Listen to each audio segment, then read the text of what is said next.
خرج مسافة شرعية قدرها العلماء، ومنهم الإمام أحمد رضا خان كما ذكر ذلك شيخنا الشيخ محمد الياس، ب 92 كيلومتر تقريبا، هذا تقديرا.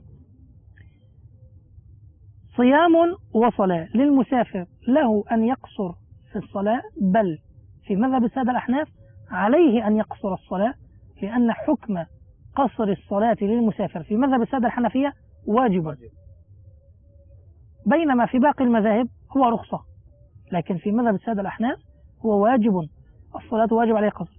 بالنسبة للصيام فإنه مخير. لماذا؟ لنص الله سبحانه وتعالى بعد نفس الآية ذكر في النهاية قول الله سبحانه وتعالى: وأن تصوموا خير لكم إن كنتم تعلمون. هي رخصة، لكن من استطاع، وخاصة الله أعلم أنها جاءت هذه الرخصة لتذكرنا في زماننا، لأن أولا كان السفر مشقة، يعني يصعب جدا جدا جدا أن يصوم، يمشي يعني طول النهار أو أكثر النهار يمشي المسافر. نعم. أما الآن نحن في الطائرة، والطائرة مكيفة، ويعني الجو يعني مريحة، وتنام، ولا ليس هناك الجهد أبدا، كأنك جالس في مكتبك أو في بيتك. نعم هنالك مشقة لا تنكر، لكن هل تقاس باسم المشقة الأولى التي كانوا يسافرون فيها شهرا ذهابا وشهرا إيابا على الإبل، معهم طعام وزاد قليل؟ وحر الشمس فوق رؤوسهم، لا، شتان بين هذا وهذا. ولذلك جاءت وأن تصوموا خير لكم، الله أعلم يعني خصصت لنا أو يعني إشارة فيها إلى زماننا الذي سهل فيه السفر. مسافات بعيدة صارت بالطائرة بساعة، ساعتين، 3 ساعات، أطول مسافة ممكن تقطعها في الطائرة 7 ساعات. ولو هو سافر بالطيارة 24 ساعة، وأيضا أين المشكلة؟ يعني السحور في الطيارة والإفطار في الطيارة. نعم. ولكن يعني الرخصة أيضا للمسافر الذي يسافر في الطيارة. طبعا نحن نقول كل مسافر. نعم، قلنا هذه رخصة، إن أشاء صام وإن شاء أفطر، لكن نقول له بالنسبة للصيام وأن تصوموا خير لكم كما نص الله سبحانه وتعالى في كتاب العزيز.